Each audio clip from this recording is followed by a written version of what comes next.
ఓం స్తుతిం ధ్యానమచ్చాం యదావద్విదాతుం భజన్యస్య జానన్ మహేశావలంబే త్రిసంతం శ్రుతం త్రాతుమగ్రే మృకండో రిమప్రాణనిర్వాపణం త్వత్పదాబ్జం దివ్యధూనిమకరందే పరిమళపరిభోగసచ్చిదానందే శ్రీపతిపదారవిందే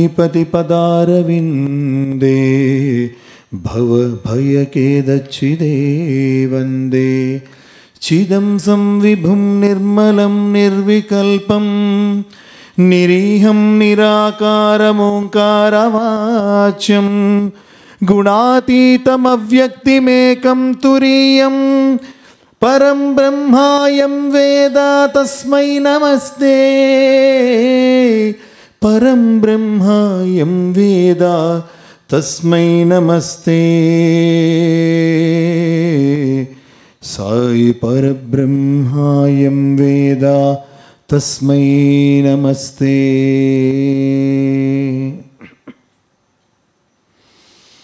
కృష్ణాయ వాసుదేవాయ గోపీహృదయామృతాయ కృష్ణాయ వాసుదేవాయ నిర్గుణ పరబ్రహ్మ చైతన్యాయ శ్రీకృష్ణాయ వాసుదేవాయ గోపీవల్లభాయ శ్రీకృష్ణాయ వాసుదేవాయ జనరంజకాయ శ్రీకృష్ణాయ వాసుదేవాయ ఆనందతాండవాయ శ్రీకృష్ణాయ వాసుదేవాయ అద్భుతచరితాయ లీలా వినోదాయ సాక్షాత్ భగవత్స్వరూపాయ సాయి కృష్ణాయ నమః. జై బలో సత్య సాయి కృష్ణ మహారాజ్ కీ జై బలో సాయి కృష్ణ మహారాజ్ కీ జై బలో గోపీ హృదయవాసి కృష్ణ పరమాత్మునికి. ఓం శ్రీ సాయిరామ్. శ్రీకరంబక సత్యసాయి పరమాత్ముని సుందర దివ్య శ్రీ చరణారవిందములకు అనంతకోటి ఆత్మపూర్వక ప్రణామాలు అర్పిస్తూ భాగవతం గొప్ప జోక్ చెప్పమంటారు. మొదట్లోనే భాగవతాన్ని ఎప్పుడు వినని వాడితో స్వామి భాగవతం చెప్పిస్తున్నారు, భాగవతాన్ని ఎప్పుడు చదవని వాడితో స్వామి భాగవతం చెప్పిస్తున్నారు. భాగవతాన్ని ఎవరైనా చెప్పేవారు ఉంటే అక్కడి నుంచి లేచి వెళ్ళిపోయేవాళ్ళు నాలాంటి వాడితో భాగవతం చెప్పిస్తున్నారు. కానీ ఒక మాటను మనందరం విన్నాం, అరే బాగుపడాలంటే భాగవతం వినాలి, చదవాలి, వినాలి. బట్ నాలాంటి చదువురాని వాళ్ళు ఏం చేస్తారు, వింటారు కదా. భాగవతం ఈ పేరు చాలా అద్భుతంగా ఉంటుంది. రామాయణానికి అక్కడ ఉండేటువంటి యొక్క హీరో రాముడికి, భాగవతానికి భాగవతంలో ఉండేటువంటి హీరో కృష్ణుడికి గల మూలమైన వ్యత్యాసం, రాముడు కేవలం ధర్మాచరణయుక్తంగా మాత్రమే తన యొక్క అద్భుతమైన దైవత్వాన్ని దివ్యత్వాన్ని ప్రకటింపజేశారు. లీలలు కానీ మహిమలు కానీ ఏం చూపించలేదు. ఏమో రైట్ ఆర్ నాట్? మీకు ఏమైనా తెలిస్తే, నాకు రాముడు చేసిన లీలలు ఏమైనా తెలిసి చెప్పండి. అక్కడి నుంచి మనుషులు కాస్త ముదిరిపోయారు, బెండకాయలు ముదిరిపోయాయి. అంటే త్రేతాయుగం నుంచి ద్వాపరయుగంకి వచ్చేకల్లా ఎక్కడో సముద్రం ఆవలో ఉన్నటువంటి రాక్షసుడల్లా ఎక్కడికి వచ్చాడంటే కంసుడు స్వయానా మేనమామ అంటే ఇంట్లో చేరాడు. ఎవడు? దుష్టత్వం అనేటువంటిది ఎక్కడ చేరింది? ఇంట్లోకి వచ్చింది. సముద్రం ఆవల ఉండేటువంటి యొక్క దుష్టత్వం ఇంట్లోకి వచ్చింది. అప్పుడు భగవంతుడు కూడా కొంచెం పవర్ పెంచాలి, పొటెన్సీ పెంచాలి. ఇంతకుముందు పారాసెటమాల్ 500 ఇస్తే జ్వరం తగ్గేది, ఇప్పుడు చాలదు. డోలో 650, అది చాలకపోతే ఇప్పుడు పారాసెటమాల్ ఇంకోటి ఉంది 1000. అలాగా లీలలు చెప్పడం మొదలుపెట్టాడు. ఎక్కడ చెప్పడం మొదలుపెట్టాడండి? ఎక్కడ చెప్పడం మొదలుపెట్టాడు? పుట్టినలాగా ఎత్తు. అంతే కదా. మీకు ఎవరికైనా నేను తప్పు చెప్తే మధ్య స్టోరీ నన్ను కరెక్ట్ చేయండి. అంటే మీ అందరి ముందు నన్ను పరీక్షకి కూర్చోబెట్టాడు భగవంతుడు. పుట్టినలాగా ఎత్తు. భగవంతుడు ఆ అష్టమ గర్భంలో పుట్టిన లగాయతు అద్భుతంగా ఆ యమునా నదితో ఇచ్చిన నాటి నుంచి తండ్రి ఎవరండి? కృష్ణుడికి తండ్రి వసుదేవుడు. Very good, very good.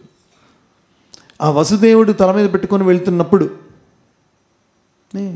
అప్పటి నుంచి కూడా భగవంతుడు అద్భుతమైన లీలలు చూపిస్తున్నాడు. కనుక కృష్ణుడిది లీలావతారం. ఎన్నో లీలలు, ఎన్నో లీలామృతములు ఈనాటికి కూడా అద్భుతంగా వర్ధిల్లేటువంటి యొక్క ఎంతోమంది ఆ నామంతో తరించేటువంటి క్రమంలో, ఎంతోమంది ఆ రూపాన్ని ధ్యానించే క్రమంలో ఒక అద్భుతమైన రూపం అండి. అంటే కృష్ణతత్వం అనేటువంటిది ఒక మహా అమృత సాగరం. అది దాంట్లో ఒకసారి మునిగిపోవడం మొదలుపెట్టాము. అది మహామాయతో కూడిన ప్రేమ. అది ప్రపంచం కనిపించదు, వస్తువులు కనిపించవు, వ్యామోహం కనిపించదు, బంధాలు కనిపించవు, బంధుత్వాలు అనిపించవు, రుచించదు, స్పృశించదు, ఇంకో స్మరణం ఉండదు. కారణం ఎవరైనా ఒక ఎగ్జాంపుల్ ఎవరు చెప్పగలరా? అలా కృష్ణతత్వంలో లీనమై మీరాబాయి. Very good. మీరాబాయి స్వయాన ఇప్పుడే చెప్పారు మా కన్వీనర్ గారు, ఎవరైనా సెల్ ఫోన్లు మోగితే ఇక్కడ తీసుకుని హుండీలో వేసేస్తాను నేనే. ఎక్కడికి వెళ్ళి నీ జాడ్యం అటు పోవటంలే. డోంట్ మైండ్ అమ్మా, మీ ఫోన్ మోగిందని నేనేమన్నా మిమ్మల్ని అనట్లేదు. నాకు కూడా నా ఫోన్నే మోగచ్చు, నాదని వేసేయచ్చు, డోంట్ వర్రీ. మీరాబాయికి స్వయంగా విషయం ఇచ్చారండి. She drank that. ఎక్కడుంది అసలు ఈ భాగవతం అంటే ఏంటి? అసలు ఈ భాగవతం ఎందుకు మొదలైంది? అవతార తత్వం అంటే ఏంటి తెలుసుకోవాలి. మొట్టమొదటిగా మొత్తం నాకు పోతన రాసినటువంటి మా అమ్మగారు ఉన్నారు ఇక్కడ, ఆవిడ చదివి ఉంటారు అంత తెలుగులో భాగవతాన్ని పోతన రాశారు అనుకుంటాను. అది నేను చదవలేదు. అమ్మల గన్నయ్యమ్మ ముగురమ్మల మూలబుటమ్మ చాలా పెద్దమ్మ సురారులం ఎప్పుడు మా అమ్మగారు చెప్తూ ఉంటారు. అది పోతన గారు రాసిందే. ఇదే పోతనామాచ్యుల వారు ఎవరు భక్తులండి? Very good, రామభక్తులు. మాట్లాడాలి. కొంతమంది ఇక్కడ అలా చూస్తున్నారు. మనందరం కూడా కలిసి చర్చించుకొని ఒక భగవతత్వాన్ని మనలో దిట్టించుకోవడానికి రెట్టించిన ఉత్సాహంతో జీవించడానికి వచ్చాం. మొట్టమొదటిగా మనందరి కర్తాళంతో స్వామిని మన హృదయాల్లోకి ఆహ్వానిద్దాం. ఫస్ట్ అందరం కూడా గట్టిగా హర్షోద్ధాములతో.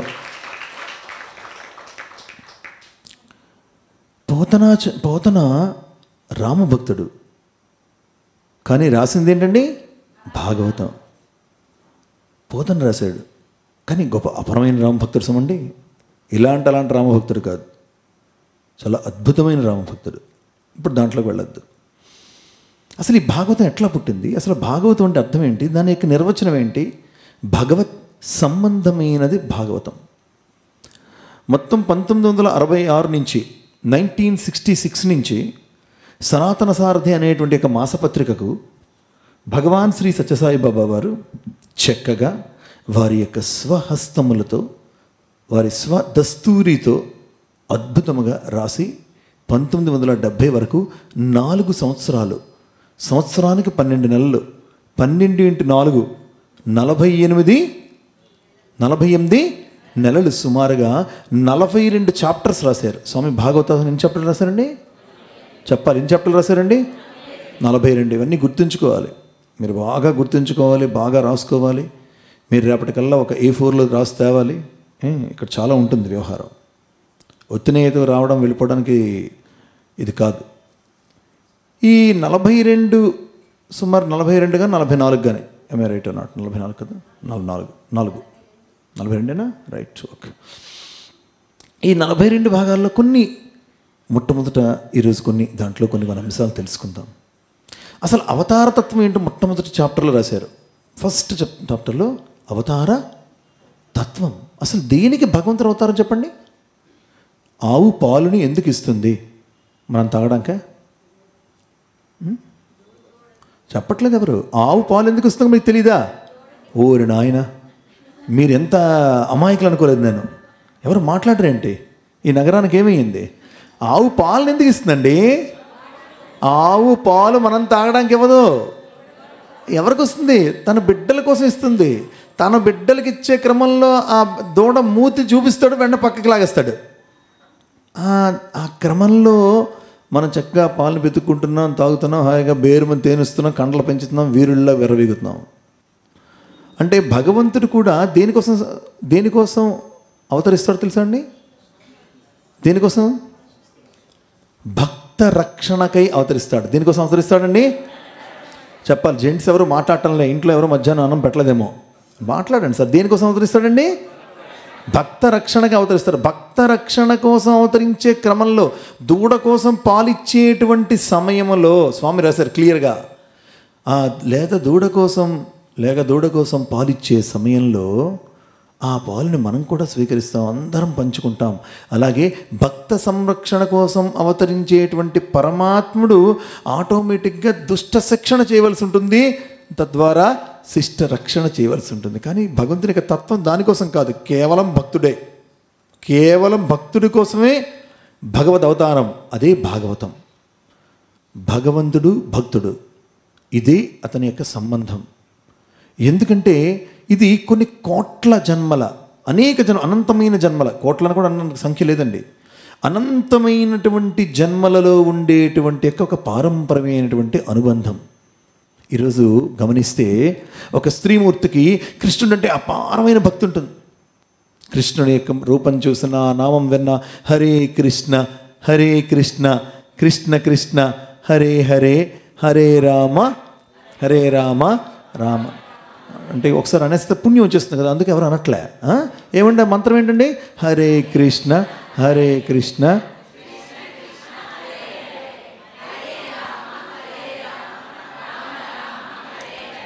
ఆ మంత్రం ఒక్కసారి అన్న కొంతమందికి చాలా అనుభూతి కలుగుతుంది. కారణం ఏదో అనేక జన్మలలో భగవంతుడితో ఉండేటువంటి ఒక ఆత్మపరమైన బంధం. మనందరం అనుకుంటే ఇవాళ ఇక్కడికి రాలేదు, మనందరం అనుకుంటే ఇవాళ ఇక్కడ కూర్చోలేదు, మనందరం అనుకుంటే ఇక్కడ భాగవతాన్ని ఇవాళ వినటం లేదు.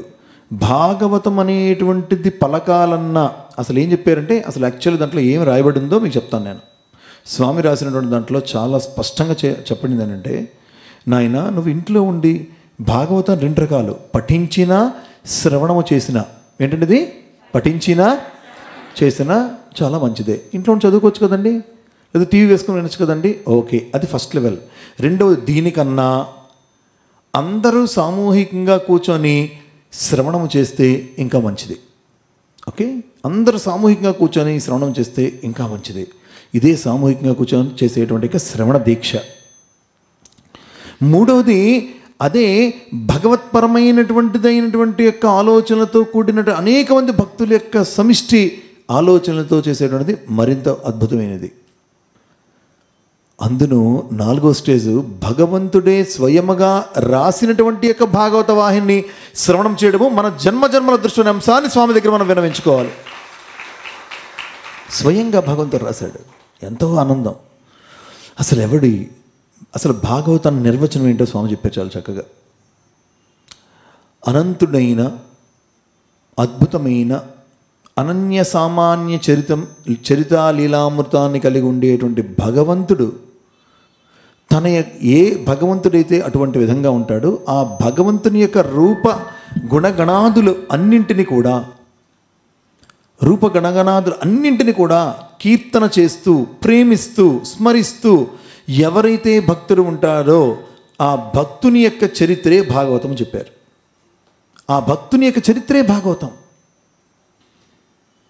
మీ జీవితంలోని, నా జీవితంలోని, మన జీవితంలోని ఉండేటువంటి యొక్క అనేకమైనటువంటి యొక్క దృష్టాంతములు కూడా భాగవతమే. కానీ ఇక్కడ తేడా ఒకటి ఉన్నది సుమండి. ఈ భాగవతాన్ని సంస్కృతంలో ఎవరు రాశారు? వేదవ్యాసుడు. ఎవరు రాశారు చెప్పాలి, గట్టి చెప్పాలి. వేదవ్యాసునికి ఒకసారి నమస్కారం చేసుకోవాలి. మహాతండ్రి మహర్షి.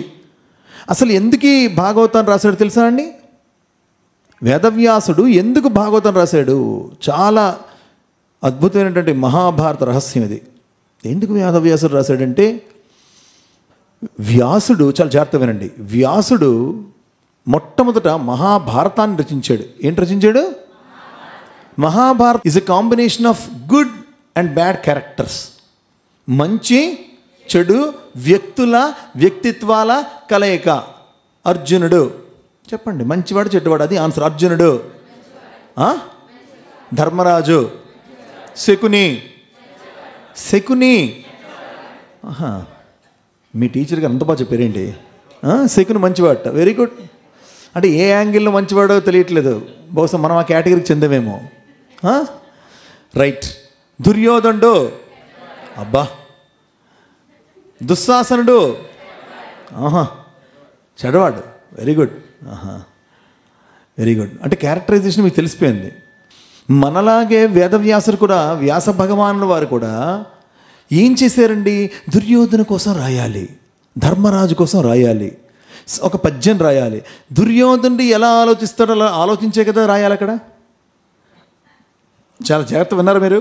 దుర్యోధను కోసం రాసేటప్పుడు వేదవ్యాసుడు, వ్యాస మహర్షి దుర్యోధను యొక్క ఆలోచనలు, దుర్యోధను యొక్క చర్యలు, దుర్యోధను యొక్క మొత్తము జీవితంలో ఉండేటువంటి ఆ క్రమంలో అతని యొక్క మనోగతంలో ఏముందో కాస్త నిశితంగా పరిశీలించి పరిశోధించి దాని పద్య రూపంలో, వ్యాకరణ రూపంలో, సంస్కృత రూపంలో తెచ్చి దాన్ని అందించేటువంటి క్రమములో ఈ మహాభారతం కంప్లీట్ అయినప్పటికల్లా అటు మంచివారు ఇటు చెడ్డవారు ఈ యొక్క మిక్స్చర్లో, ఈ యొక్క ఆల్ మిక్స్చర్లో మహాభారతం రాసి ఆ పుస్తకాన్ని అక్కడ దేవుడికి సమర్పించి, కృష్ణపురాణం సమర్పించి దండం పెట్టేసకల్లా బుర్ర అంతా కకావికలం అయిపోయింది. బుర్రంత కకాకులం అయిపోయింది. ఏం తోచట్లేదు, చాలా చికాగ్గా ఉంది, చాలా ఇబ్బందికర పరిస్థితులు ఉన్నాడు. అప్పుడు మన అగ్గిపుల్ల స్వామి నారాయణ వచ్చాడు. నారాయణ నారాయణ, ఏం వ్యాస మహర్షి ఏమట్లా ఉన్నానన్నాడు. ఏం చెప్పమంటావయ్యా? మహాభారతం కంప్లీట్ చేశాను, సంపూర్ణంగా రాయగలిగానని ఆనందించమంటావా? చాలా తలంత చికాగ్గా ఉన్నది.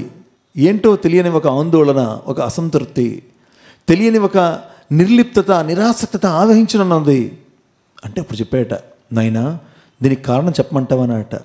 నువ్వు ప్రతి క్యారెక్టర్లోని నువ్వు ఇన్వాల్వ్ అయ్యావు, ప్రతి మాటలోని నువ్వు ఇన్వాల్వ్ అయ్యావు, ప్రతి చెడ్డ పనిలోని నువ్వు ఇన్వాల్వ్ అయ్యావు, ద్రౌపది వస్త్రాభరణంలో నువ్వు ఇన్వాల్వ్ అయ్యావు, ఆ శకుని వేసేటువంటి పాచికల్లో నువ్వు ఇన్వాల్వ్ అయ్యావు, నువ్వు కలిసావు, ఉన్నావు, అక్కడ చూసావు.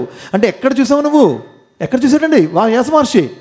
నిజంగా చూసాడా, లేకపోతే సంకల్ప మాత్రంతోనే తాను ఆలోచించాడా? మాట్లాడాలి మీ అందరు కూడా. సంకల్ప మాత్రంతో వ్యాస మహర్షి లాంటి ఒక యోగి, భూత భవిష్యత్ వర్తమాన కాలాలను చూడగలిగినటువంటి ఒక మహాతపోనిధి, అటువంటి వ్యక్తే మంచి ఆలోచించినప్పుడు, చెడు ఆలోచించినప్పుడు ఆ చెడ్డతత్వం అనేటువంటిది తనలో ఉండే మంచితత్వాన్ని కానీ, ఆ చెడ్డతత్వం అనేటువంటిది తనలో ఉండేటువంటి ప్రశాంతతను కానీ, ఆ చెడ్డతత్వం అనేటువంటి తన జీవన సరళలో ఉండేటువంటి యొక్క ప్రశాంతమైన వాహినిని కానీ డిస్టర్బ్ అయితే చేసి ఉందో, ఓ వ్యాస మహర్షి దానివల్ల నువ్వు చికాకు కలిగి ఉన్నావు అని నారదుడు డిక్లేర్ చేశాడు.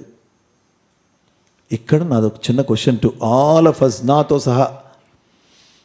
వ్యాసుడు లాంటి వాడే చెడ్డవాడి కోసం థింక్ చేసినప్పుడు, ఆలోచించినప్పుడు, తనకి జీవన క్రమానుగతంలో ప్రశాంతత చిక్కకపోతే, ఆనందం కలగకపోతే, మన బోటివారమి ఎన్నిసార్లు ఎన్ని మార్లు మనము ఇతరుల్లో ఉండే చెడ్డతత్వాన్ని మనం థింక్ చేస్తున్నాం? ఆలోచించండి.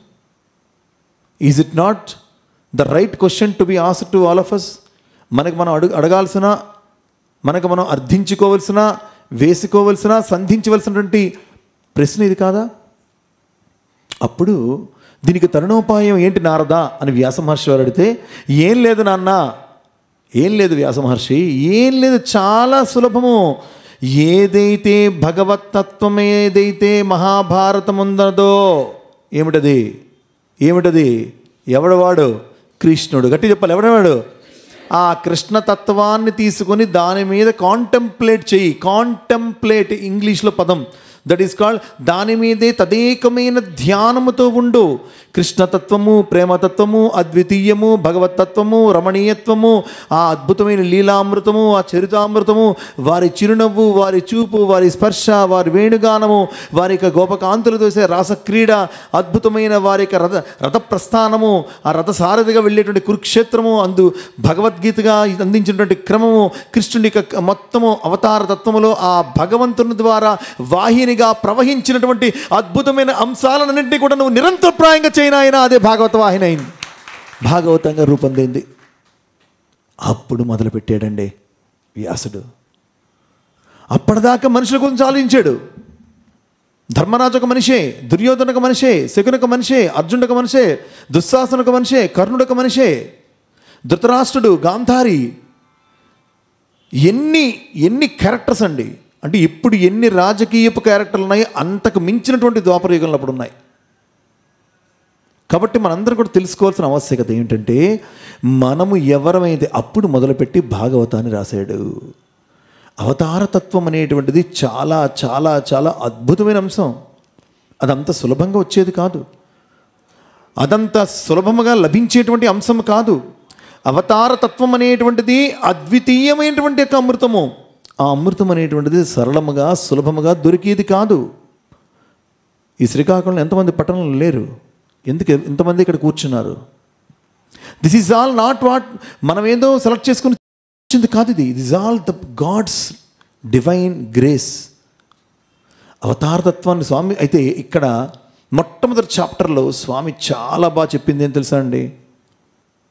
నువ్వు ప్రపంచాన్ని నీ హృదయంలో ఆలోచనలో ఉన్నంతకాలం, అంటే సరళమైన భాషలో అందరికి అర్థమయ్యేలా చెప్తున్నాను నేను. గ్రాంధికంగా స్వామి చాలా ఇన్డెప్త్గా రాశారు.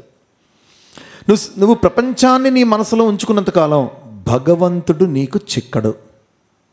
ఇది ట్రూత్. వినోదములలో, బయట ఉండేటువంటి లౌకికమైన వాంఛలలో, విషయములలో ఏదో తెలియని ఆనందము దాగిందని నువ్వు వెతుకులాట చేస్తున్నంత కాలము నిజమైన భగవత్ సాన్నిధ్యాన్ని నువ్వు అనుభవించలేవు. ఇక్కడ మనందరం దృష్టిలో ఉంచుకోవాల్సింది, రామకృష్ణ పరమహంస దగ్గరికి మీ అందరికీ తెలిసిన కథే. ఒక మారు ఒక శిష్యుడు వచ్చి, నాయనా నేను దేవుణ్ణి చూడాలి అంటే, పదరా అని ఆ హుబ్లీ నదిలో తీసుకెళ్ళి తల మీద చేయి పెట్టి కింద కొంచి నీటిలో ఉంచేస్తే గిలగలా కొట్టుకుంటూ ఉంటే పైకి లేపిన తర్వాత ఒక 2 నిమిషాల తర్వాత ఎగుపిరితో, నాయన నువ్వేంటి గురువ్వే, నువ్వేం గురువ్వి, నన్ను చంపేస్తున్నావు కదా, నువ్వేం గురువు అంటే, నీకు కావాల్సినంత భగవంతుడు కావాలన్నా కదా, నీటిలో ఉన్నప్పుడు నీ ప్రాణం కోసం కొట్టుకున్నావు కదా, ఆ మాదిరిగా నువ్వు కొట్టుకో నీ జీవితంలో. అరే అంత పరితపించక్కర్లేదు మనం, కానీ ఎంత కాలాన్ని భగవంతుడికి వెచ్చిస్తున్నాం అంటే ఇక్కడ మనం క్వశ్చన్ చేసుకోవాలి. పరీక్షిత్ మహారాజు పలానా, పరీక్షిత్ మహారాజు ఎవరి కొడుకు? Very good. పరీక్షిత్ మహారాజు అభిమన్యుని యొక్క కొడుకు. అభిమన్యుడు భార్య పేరు ఉత్తర. ఏం పేరండి? ఉత్తర. భార్య పేరు ఏంటండి? ఉత్తర. గట్టి చెప్పండి. అటువంటి పేరు పలికినా సరే ఎంతో పుణ్యం కలుగుతుంది. ఎందుకు? ఎవరి ముఖతా చెప్పాలి భాగవతం? వ్యాస భగవానులు వారు వ్రాసినటువంటి యొక్క భాగవతం ఎవరి ముఖతా వచ్చింది? ఈ ప్రపంచానికి ఎవరి ముఖతా అందింది? సుఖమహర్షి. Very good. సుఖమహర్షి ఎవరు? వ్యాస మహర్షి యొక్క సుపుత్రుడు. అరే వ్యాస మహర్షి బ్రహ్మచారి కదండి, మరి కొడుకు ఎక్కడ పుట్టాడండి? విష్ణు స్మరణలో విష్ణువు కోసం తపస్సు చేసినప్పుడు, నాయనా నువ్వు భాగవతం అనేటువంటి ఒక అద్భుతమైన అంశాన్ని రచించావు నాయనా, ఈ ప్రపంచాన్ని దానికి అందివ్వాలంటే నీ అంశతోనే, అంటే భగవత్ అంశతోనే నాకు ఏదైనా ప్రసాదించంటే, విష్ణు అంశతో ఒక బాలుడిని, అంటే అండము పిండము లేకుండా బ్రహ్మాండాన్ని పరిపాలించేటువంటి యొక్క ఆ విష్ణు భగవానుడే తేజమై బాలుడై వర్ధిల్లి సుపుత్రుడిగా వ్యాస మహర్షికి అందిస్తే, ఆ సుపుత్రుడికి అందిస్తే ఆ సుపుత్రుడి పేరు సుఖమహర్షి అయితే, ఆ సుఖమహర్షి ముఖత భాగవతముగా ఆ పరీక్షిత్ మహారాజుకి చెవిలో పడితే, అది మనందరి చెవిలో ఈరోజు పడింది. అదే భాగవతం అనేటువంటి దాన్ని మనం గట్టిగా మన యొక్క కరతాళధ్వనులతో దానికి ధన్యతతో కూడినటువంటి కృతజ్ఞతలు తెలియజేయాలి. భాగవతం చాలా భగవత్ తత్వం, భాగవతం భక్తుని యొక్క అనుగతం అంటే మనోగతం, భాగవతం మహా అమృతం, భాగవతం సుధామృతం, భాగవతం అద్వితీయం, ఎంతో రమణీయం, ఎంతో కమనీయం. ఒక్కసారి మనం దాంట్లోకి ప్రవేశించాలి. ప్రవేశించేటప్పుడు ఇవాళ చాప్టర్స్లో అయితే అసలు నాకు మొదటే చదువుతూ అంటే ఆ భాగవత వాహిని కొంచెం పరిశీలిస్తున్నప్పుడు, కొంచెం పరికిస్తున్నప్పుడు ఏంటబ్బా అనుకుంటే మొదట్లోనే ఒక రకమైనటువంటి యొక్క చాలా జిజ్ఞాసతో కూడి కొన్ని అంశాలు తట్టే. స్వామి ముఖ్యంగా ఫస్ట్ చాప్టర్లో ఏం చెప్పారంటే వెరీ ఇంపార్టెంట్ టాస్క్, ప్రపంచం కోసం నువ్వు పాటుపడి ఆలోచింత కాలం కూడా నీకు భగవంతుడు చెక్కడు అని డైరెక్ట్ డిక్లేర్ చేస్తారండి. ప్రపంచం కోసం నువ్వు ఆలోచించకూడదు. You don't think of anyone, you think of only God. అక్కడ ఏదో ఉన్నది, ఇక్కడ ఏదో ఉన్నది, అల్లక్కడ ఆనందము, ఇది ఇక్కడ సంతోషము, ఇదే సంతోషము, ఈ వస్తువు, ఈ బంగారము, ఇది అంటే స్వామి వాడినటువంటి బంగారం వస్తువు, చీరలో బట్టలో ఏం చెప్పలేదు అనుకోండి, కానీ వస్తువు అనే పదం వాడారు. దానికి ఏం చెప్పారంటే స్వామి ప్రపంచ విషయవాసనలో వాడారు. స్వామి చెప్పిన పదం ఏంటండి? గట్టిగా ప్రపంచ విషయవాసనలు. మనందరం ఎన్ని ఉన్నాయి? ఎన్ని ఉన్నాయి చెప్పండి? మనకి ప్రపంచ విషయవాసనల్లో యాతీసే మనం. ఎస్, ప్రపంచ విషవాసనలతోనే బతుకుతున్నాం. ఉదయం లేచిన దగ్గర నుంచి భరత్ చరణ్ నా కోసం ఏమనుకుంటున్నాడు, ట్రూలీ ఫలానా వాడు నా కోసం ఏమనుకుంటున్నాడు, పొరపాటున ఫలానా వాడు నా గురించి ఇలా అనుకున్నాడు అని తెలిస్తే వెంటనే మన దగ్గర నుంచి అటాక్ మొదలైపోతుంది. వాడు అలాంటి వాడు కాదండి, వాడు ఇలాంటి వాడు. నిరంతరప్రాయంగా ఒకటి గమనించండి, ఉదయం లేచిన దగ్గర నుంచి రాత్రి దాకా నేను గొప్ప, నేను మంచి, నేను రైటు, నేను కరెక్టు, నేనే పెద్ద డాష్ అనేటువంటి దాన్ని నిరూపించుకోవడానికి మాత్రమే మనలో ఉండే మేధస్సుని, మన తత్వాన్ని, మన చూపుని, మన వినికిడిని, మన శక్తిని మొత్తం ధారపోస్తూ నేను కరెక్ట్ అని నిరూపించుకునే ప్రయత్నం చేస్తున్నాం. ఇది స్వామి ఆత్మని చెప్పారు. ఈ ప్రపంచం యొక్క విషవాసనల నుంచి బయటపడండి. Don't think of anyone except myself. ఎవరైతే తన కోసము తాను, తనలో ఉన్న భగవంతుడి కోసం మాత్రమే థింక్ చేస్తాడో వాడే భాగవతోత్తముడు అని స్వామి డిక్లేర్ చేశారు. కొంచెం గట్టిగా తప్పని కొట్టండి, కనీసం నిద్ర అయిన తగ్గుతుంది.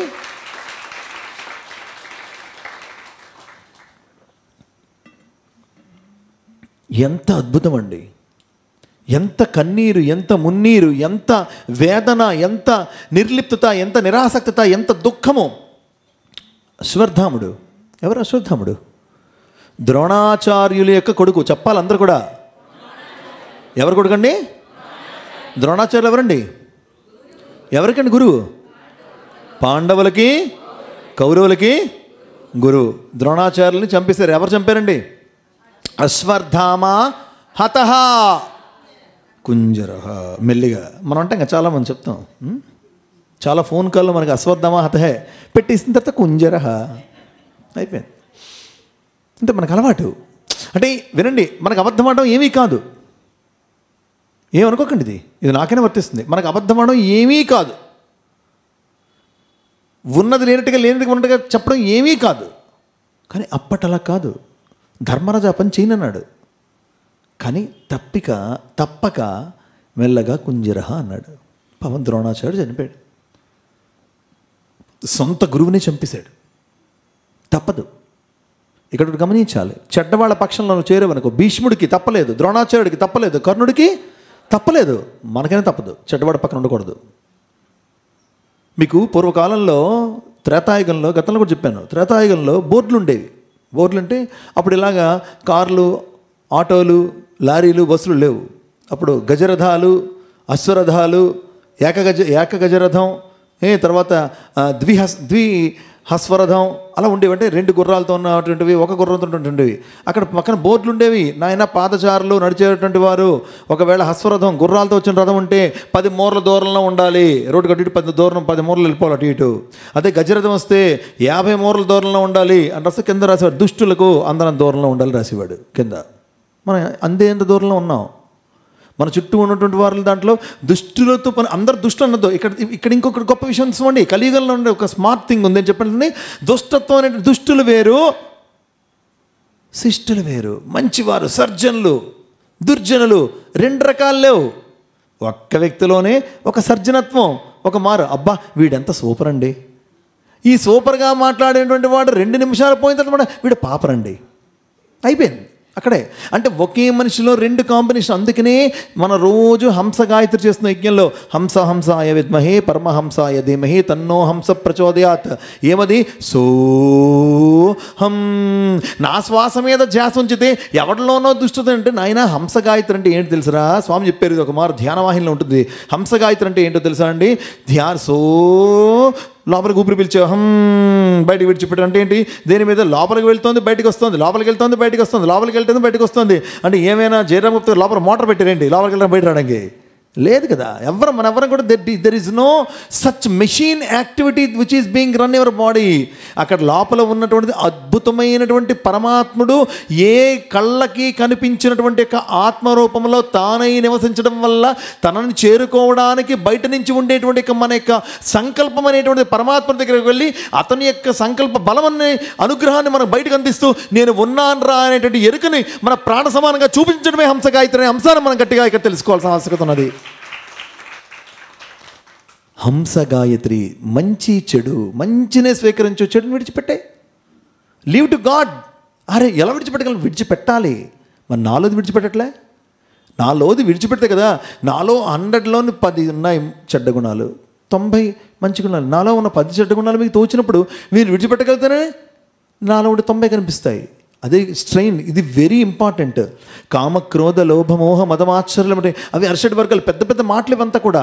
ఈ అరిషడ్ వర్గాలు గుండెల్లో పెట్టుకొని నువ్వు దేవుని ఎన్నాళ్ళు రామ రామ రామ కృష్ణ కృష్ణ అని పూజించిన ప్రయోజనం శూన్యం. ఇది అండర్లైన్ పార్ట్. మనం అది మారకపోతే all this is nothing but a good time pass. It is declared by Bhagwan. నేను పలానా సినిమాకి వెళ్తే నేను ఆనందంగా ఉండగలండి, నేను పలానా కిట్టికి వెళ్తే నేను సంతోషంగా ఉండగలండి, లేదంటే పలానా బద్రీనాథ్ వెళ్ళి అక్కడ నేను పిండ ప్రదానం చేస్తే నేను ఉండగలను, లేకపోతే ఉండలేనండి. వెళ్ళిన వాళ్ళు నేను కామెంట్ చేయట్లేదు. I'm not commenting that. There is no such rule of that. There is no such rule of that. For example VCC Raju గారు 3 కిలోమీటర్లు పాపం వెళ్ళలేరు. He can't travel that. అల్టిమేట్గా మనం తెలుసుకోవాల్సి ఉంటుందండి. అల్టిమేట్గా ఎన్ని క్షేత్రాలు, ఎన్ని తీర్థాలు, ఎన్ని తిరిగినా ఇది భౌతికమే. ఇట్ ఈజ్ ఆల్ భౌతికమే. ఎక్కడైనా ఇది కూడా భౌతికమే. మందిరంకి వచ్చినా ఇది భౌతికమే, యజ్ఞం చేసినా భౌతికమే, భజన చేసినా భౌతికమే, స్వామి చరణాలైన భౌతికమే, స్వామి విగ్రహం చూసినా భౌతికమే.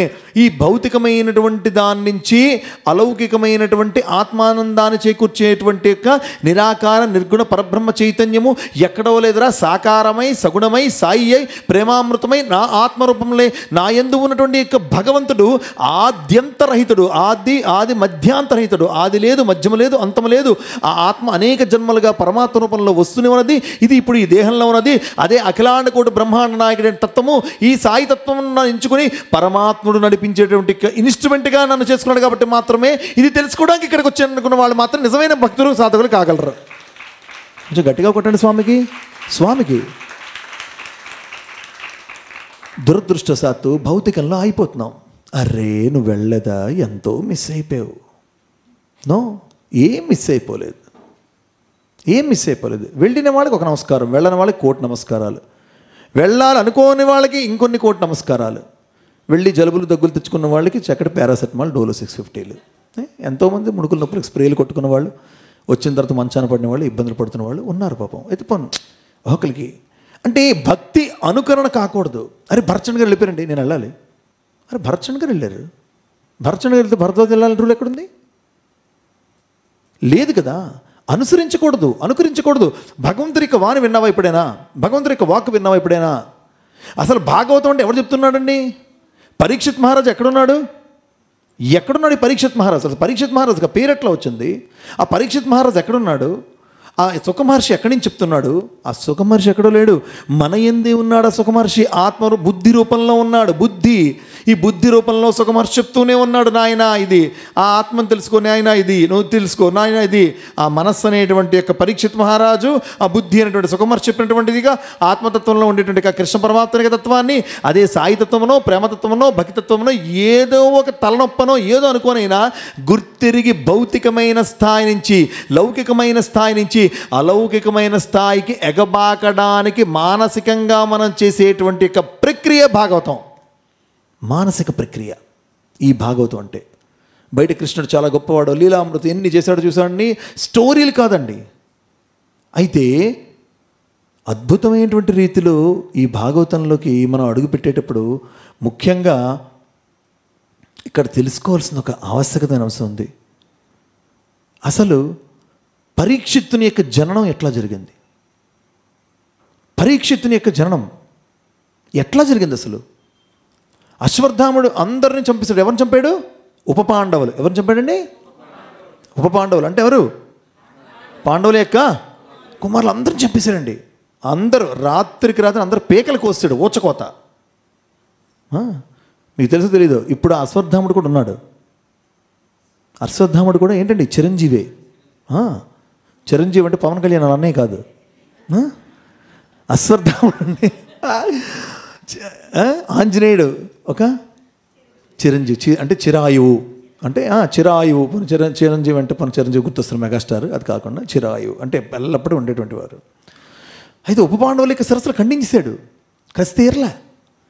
పాపం ఉత్తరాదేవి, ఆ ఉత్తరమ్మ అభిమన్యు యొక్క భార్య, భర్త వియోగంతో బాధపడుతున్న క్రమంలో తాను గర్భస్త్రాలే ఉంది. అలాంటి గర్భంలో ఉండేటువంటి శిశువును కూడా చంపాలని దివ్యాస్త్రాన్ని ప్రయోగించాడు. ఎవరు? అశ్వత్థాముడు. ప్రయోగిస్తే చాలా జాగ్రత్తగా వినాలి. దీనికి లింకింగ్గా చెప్పేటువంటిది ఒక అద్భుతమైన అంశం. అందుకు చాలా జాగ్రత్తగా నేను వినమంటున్నాను. బ్రహ్మాస్త్రాన్ని అంటే ఆ దివ్యాస్త్రాన్ని ప్రయోగిస్తే కృష్ణ పరమాత్మ అద్భుతంగా ఒక సూక్ష్మ రూపంలో ఆ గర్భంలో చేరి ఆ శిశువుని తన యొక్క అద్భుతమైన సుదర్శన చక్రంతో, చక్రాయుధంతో అడ్డుకున్నాడు. చాలా జాగ్రత్తగా గమనించండి. స్వామి ఎంత బాగా రాశారంటే, ఎవరబ్బా నా మీదకి, చూడండి ఆ చిన్నపిల్లవాడు అనుకుంటారు మాటలు స్వామి రాశారు. ఎవరబ్బా అంటే ఉత్తరలో గర్భంలో ఉండేటువంటి చిన్న సైజు శిశువు ఏమి భావనతో ఉన్నాడో స్వామి రాశారు. ఎవరబ్బా నన్ను హింసించడానికి, నన్ను మరణింపజేయడానికి, నన్ను కడతీర్చడానికి వస్తున్నప్పుడు నన్ను రక్షించడానికి అద్భుతమైనటువంటి ఆ చక్రపు వెలుగుతో నన్ను కాపలా కాస్తున్నటువంటి ఒక వ్యక్తి ఎవరు? కనిపించట్లేదే, అతను కూడా బాలుడేనా? మనిషి వెతుకులాట. తల్లి గర్భంలో అటు ఇటు తిరుగుతూ ఒక భీకరమైన యుద్ధం జరిగింది. ఎక్కడ జరిగిందండి? ఎక్కడ జరిగిందండి? చెప్పాలి. గర్భంలో. ఎవరి గర్భంలో? ఉత్తర గర్భంలో. గమనించండి. చిట్ట చివరికి ఆ దివ్యాస్త్రం ఏదైతే అశ్వత్థాముడు ప్రయోగించాడో దాని యొక్క పని కాకుండానే అది బయటికి మళ్ళీ రావాల్సి వచ్చింది. ఇక్కడ ఒక విషయాన్ని మనం గమనిస్తే, ఎవరు రక్షింపబడతారు? ఎవరు? మొదట చెప్పుకున్నాం, భగవంతుని యొక్క అవతారం కేవలం భక్తుల యొక్క రక్షణ. భక్తుల యొక్క రక్షణ. మన బద్రీనాథ్ యాత్ర వెళ్తున్నప్పుడు మన భరచండ్ గారికి కూడా ఆక్సిజన్ తగ్గిపోయేట. అరే ఎక్కడైనా కూర్చుందాం కదా, ఒక గుడారం కనిపించగానే వెళ్ళి దాంట్లో కూర్చున్నారు. అతనికి తెలియదు, కానీ అదొక ఆక్సిజన్ సెంటర్. అది ఆక్సిజన్ మాస్క్ పెట్టే సిలిండర్ పెట్టే సెంటర్ అది. అక్కడే కూర్చోవాలి, ఇంకొక దగ్గర రావచ్చు కదా. చెక్ చేస్తే చాలా ఆక్సిజన్ లెవెల్స్ తక్కువ ఉన్నాయి మీకు, పల్స్ రేటు. వెంటనే ఆక్సిజన్ పెట్టడం జరిగింది. భక్తుడు ఎక్కడ ఉన్నా భగవంతుడు రక్షిస్తూనే ఉంటాడు. అయితే ఆ భక్తుని యొక్క చూపు మన మీద పడేలా, ఆ భగవంతుని యొక్క చూపు మన మీద పడేలా, ఆ భగవంతుని యొక్క అనురక్తితో కూడినటువంటి యొక్క ఆసక్తితో కూడినటువంటి యొక్క సంకల్పం మనల్ని చుట్టూ తిరిగేలా. మనం భగవంతుడు చుట్టూ తిరుగుతున్నాం అనుకుంటున్నాం, కానీ నా భక్తుడు నన్ను ఎప్పుడు స్మరిస్తాడు, నన్ను ఎప్పుడు సేవిస్తాడు, నన్ను ఎప్పుడు ప్రేమిస్తాడని భగవంతుడు కూడా మన చుట్టూనే తిరుగుతూ ఉంటాడు. దాన్నే భాగవతం అనేటువంటి అంశాన్ని మనందరూ కూడా గట్టిగా స్వామి దగ్గర తెలియజేయాలి. అతను తిరుగుతూ ఉంటాడండి. అరే ఏమన్నా వీడు మంచి సినిమాకి వెళ్ళావు, వేరే మంది తెంచో కోకోకలతో వేసి సాయిరామ్ అని అనగలుగుతున్నావు లేదా? పోనీ అక్కడ సినిమా తప్పేముంది? సాయిరామ్ అంటే ఒకసారి తప్పేం లేదు కదా. నేను అంటున్న పాయింట్ ఏంటంటే, ఎక్కడా దేవుణ్ణి చూడు, ఎక్కడా దేవుణ్ణి చూడు, ఎప్పుడూ దేవుణ్ణి చూడు, ఎప్పుడూ దేవుణ్ణి చూడు, ఎప్పుడూ దేవుణ్ణి చూడు. ఈ గర్భస్థ శిశువు అయినటువంటి యొక్క ఆ శిశువుని ఎట్లాగా ఆ చక్రాయుధముతో, సుదర్శన చక్రంతో పరమాత్ముడు శ్రీకృష్ణుడు భగవానుడు రక్షించాడో, ఇదే క్రమానుగతంలో స్వామి యొక్క దివ్యమైన చరిత్రలో అద్భుతమైన ఒక ఇన్సిడెంట్ జరిగింది. మీకు గతంలో కూడా నేను ఒక 10-12 ఇయర్స్ క్రితం, ఒక 10-12 ఏళ్ల క్రితం ఇక్కడే ఇదే క్షేత్రంలో ఇదే స్థానంలో కూర్చొనో నిల్చోనో మాట్లాడే అవకాశం కల్పించినప్పుడు చెప్పడం జరిగింది. లండన్లో జేకే అనేటువంటి ఒక బ్రదర్ ఉన్నారు. He is a great Sai devotee. అద్భుతమైన స్వామి యొక్క డివోటీ అతను. అతను పుట్టపర్తిలో నాతో స్వయంగా మాట్లాడే మాటను నేను చెప్తున్నాను. దీంట్లో అతిశయోక్తులు కానీ, కల్పితమైన కథలు కానీ, లేకపోతే ఉన్నది లేనట్టుగా కానీ, లేనిది ఉన్నట్టుగా కానీ కల్పించడం వల్ల నాకేమీ రాదు. స్వామి యొక్క కీర్తిని నేను పెంచలేను, స్వామి యొక్క కీర్తిని నేను తగ్గించలేను. వీలైతే స్వామి యొక్క కీర్తన మాత్రమే చేయగలను. ఆ కీర్తన మనందరం చేస్తే సంకీర్తన అవుతుంది, అది పరమాత్ముడికి ఇష్టం అవుతుంది. కాబట్టి ఆ జేకే అనేటువంటి అతను ఏంటంటే తన నిండు గర్భిణి అయినటువంటి యొక్క భార్యను తోడుకుని పోయి ఆసుపత్రికి వెళ్ళాడు. లండన్లో వెళ్ళి స్కానింగ్ చేసి, ఇవాళ రేపు ఇంకా డెలివరీ అవుతున్నానుగా, స్కానింగ్ చేస్తే డాక్టర్ వెంటనే లోపల పిలిచాడు. నాయనా ఏంటి మేడం, డాక్టర్ లేడీ ఏంటి సంగతి అంటే, ఏం చెప్పమంటావు, లోపల ఉన్నటువంటి బిడ్డ చనిపోయింది అని చెప్పారు. చనిపోయింది. 9 నెలల బిడ్డ, నవమాసాలు మోసినటువంటి బిడ్డ, నో మోర్. ఇమీడియట్గా సర్జరీ చేసి బిడ్డను బయట తీయాలి. ఏదో ఒక ప్రక్రియలో ఆ బిడ్డను బయట తీయాలి. లోపల మృత కళేబరం ఉండడానికి పనికిరాదు. చెయ్యకపోతే within 3 hours your wife will die. 3 గంటల్లో నీ భార్య చనిపోతుంది. ఒక అద్భుతమైన విషయం ఉందండి. అసలు ఎవరి జేకే, ఎటువంటి వ్యక్తి జేకే? 24 గంటల్లో తాను 8 గంటలు, 9 గంటలు, 10 గంటలు తన ఉద్యోగం చేసిన తర్వాత రోజు ఖచ్చితం పెట్టుకొని 4 గంటల నుంచి 5 గంటలు, 4 గంటలు కానీ, 5 గంటలు కానీ, 6 గంటలు కానీ, 6 hours ఆర్ 5 hours టైం పెట్టుకొని తన నిద్ర, ఆహారం ఇవన్నీ కాకుండా అది కూడా చూసుకుంటూ ఖచ్చితంగా స్వామి కోసం పనిచేస్తాడు. అతను మందిరంలోనో, అక్కడ సాయి సెంటర్లోనో, ఒక సేవా కార్యక్రమంలోనో, ఒక భజనలోనో, ఏదో విధంగా స్వామి పనుల్లో మినిమం 4 to 5 hours అతను గడుపుతాడు. వాళ్ళ ఇంట్లో ఒక హాల్లో స్వామిది ఒక పెద్ద ఫోటో ఉంది. అక్కడ ఎవరు ఏది ప్రార్థన చేస్తే, ఏ ప్రాబ్లంతో ప్రే చేస్తే అక్కడ ఒక లెటర్ స్వామి ఫోటోలోంచి పడుతుంది. స్వామి ఫోటోలో, అది డైరెక్ట్ ఆ లెటర్ కూడా నాకు అతను చూపించాడు. ఎక్కడ చూపించాడు అది కూడా మీకు చెప్తాను. పుట్టపర్తిలో వెనకాతల షర్ట్స్ దగ్గర, ఫారెన్ షర్ట్ దగ్గర నేను నిల్చి ఉన్నప్పుడు అతను లోపలిని తెచ్చి ఆ లెటర్ కూడా చూపించాడు. వెళ్ళి అతను ఏం చెప్పాడంటే, 1 గంట నుంచి 2 గంటలు నాకు టైం ఇవ్వండి, నేను మా ఇంటికి వెళ్ళి డెసిషన్ తీసుకొని వస్తాను. వెళ్ళి స్వామి దగ్గర విభూది పెట్టుకొని ప్రే చేశాడు. స్వామి, నాకు బిడ్డనేమన్నా నేను కోరుకోవట్లే, ఏది నీకు మంచిదో అది మీరు చెయ్యండి. ఇది మనం అడగగలమా? ఎవరమైనా మన ఇక్కడ కూర్చున్న మాట అనగలమా? ఎటువంటి కష్టంలో ఉంటే మనం అనగలమా? స్వామి నాకు ఇది పర్టికులర్గా ఇది కావాలి, ఇది కావాలో మనకు తెలియదు, ఇది అవసరమో మనకి తెలియదు, ఎంత అవసరమో తెలియదు, ఎప్పుడు అవసరమో తెలియదు, దీనివల్ల వచ్చే పర్యవసానం మనకు తెలియదు. కానీ స్వామి ఇది కావాలి, స్వామి నా కూతురు పెళ్ళి అవ్వాలి, స్వామి నా లేకపోతే నా కొడుకు ఉద్యోగం కావాలి, స్వామి ఇల్లు కట్టాలి, స్వామి నన్ను ముందుకు వెళ్ళాలి, స్వామి నాకు చెయ్యాలి, స్వామి స్వామి స్వామి అనేటువంటి కొన్ని వందల వేల రిక్వెస్ట్లు రోజు ఫ్రెండ్ రిక్వెస్ట్లు పెడుతూ ఉంటారు. స్వామికి లైకులు కొట్టు స్వామి, లైకులు కొట్టు స్వామి, లైకులు కొట్టు స్వామి. ఇది ట్రూత్. మన వ్యక్తిత్వం ఇట్లానే ఉంటుంది. అయితే అతను అట్లా అనలే, స్వామి నీకు ఏది మంచిదో చెయ్యి అంటే లెటర్ పడింది. I am there, mother and baby are safe, go అని లెటర్ పడింది. I am there, mother and baby are safe, go. లెటరే పడిందండి. వెళ్ళాడు మళ్ళీ డాక్టర్ దగ్గరికి, స్కానింగ్ ఒకసారి తీరా అన్నాడు. స్కానింగా? ఇప్పుడే తీసాం కదా, అర్జెంటుగా ప్రొసీజర్ స్టార్ట్ చేయాలి, అమౌంట్ కట్టండి, ఇన్ని పౌండ్లు కట్టండి. No, I request you and order you as a husband to do scanning once more. అది అయిష్టంగానే వాళ్ళు చేశారు. చేసిన తర్వాత you believe it or not my dear devotees, అద్భుతంగా నీలంగా మారిపోయి చనిపోయిన మృత కలీబ్రంగా ఉన్నటువంటి లోపల గర్భస్థ శిశువు కిలికల కాళ్ళతో కొట్టుకుంటూ చేతులు పైకి కిందకు ఆడిస్తూ అద్భుతమైన హార్ట్ బీట్తో చాలా ఉత్సాహంగా డెలివరీకి సిద్ధంగా మొత్తం బాడీ అంతా కూడా ఉన్నట్టుగా, దాంతోపాటు ఆ బిడ్డ చుట్టూ కూడా స్వామి యొక్క అభయహస్తం క్లియర్గా స్కానింగ్లో పడింది. ఆ స్కానింగ్ నేను చూశాను. నా విజన్ ఉన్నప్పుడు, నాకు కంటి చూపు ఉన్నప్పుడు నేను ఆ స్కానింగ్ రిపోర్ట్ని నా కళ్ళతో నేను చూశాను. It is truth. ఎవరు స్వామి పనిలో ఉంటారో, ఎవరు భగవంతుని యొక్క పనిలో ఉంటారో వారి పనిలో భగవంతుడు ఉంటాడు. 2 విషయాలు. దీంట్లో అన్నీ ఏం లేవు. మనమే కాదు, మన పిల్లలు, మన తరాలు, మన బంధువులు, మనం ఎవరెవరి కోసం తలుచుకున్నా, స్వామి వీళ్ళ కోసం, స్వామి వీరి కోసం మనం ఎవరు తలుచుకున్నా వాళ్ళందరి చుట్టూ వలయం ఆవహించుంటుంది స్వామిది. స్వామి అపారమైన మహాశక్తిర్మయి, జ్యోతిర్మయి, శివశక్తిర్మయి, ప్రేమమయి. ఏదైతే మీ అందరూ విన్నారు కదా, మొన్నే భజన్ డాక్యుమెంటరీలో మనం కదా, కృష్ణ ఇరాడే, కేరళ సంబంధించినటువంటి ఆ ఇరాడే బ్రదర్స్లో అతను కృష్ణుడు భక్తుడే, అతను స్వామి భక్తుడు కాదు. ఏదో భజనలు వచ్చాడు, పుట్టపర్తిలో కూర్చున్నాడు, పాడుతున్నాడు భజన మందిరంలో. చూస్తూ ఉండగా నందలాలా నందలాలా నందలాలాయదు అది వాళ్ళే పాడారు మొట్టమొదటిగా. ఎరాడ బ్రదర్స్ పాడారు. వాళ్ళు పాడుతూ ఉండగా నందలాలాయదు నందలాలా బృందావన గోవిందలాలా రాధాలోల నందలాలా రాధా మాధవ నందలాలా అదొకటిను. తర్వాత వాళ్ళు ఇంకో పాట బాగా పాడేవారు సముద్రకు.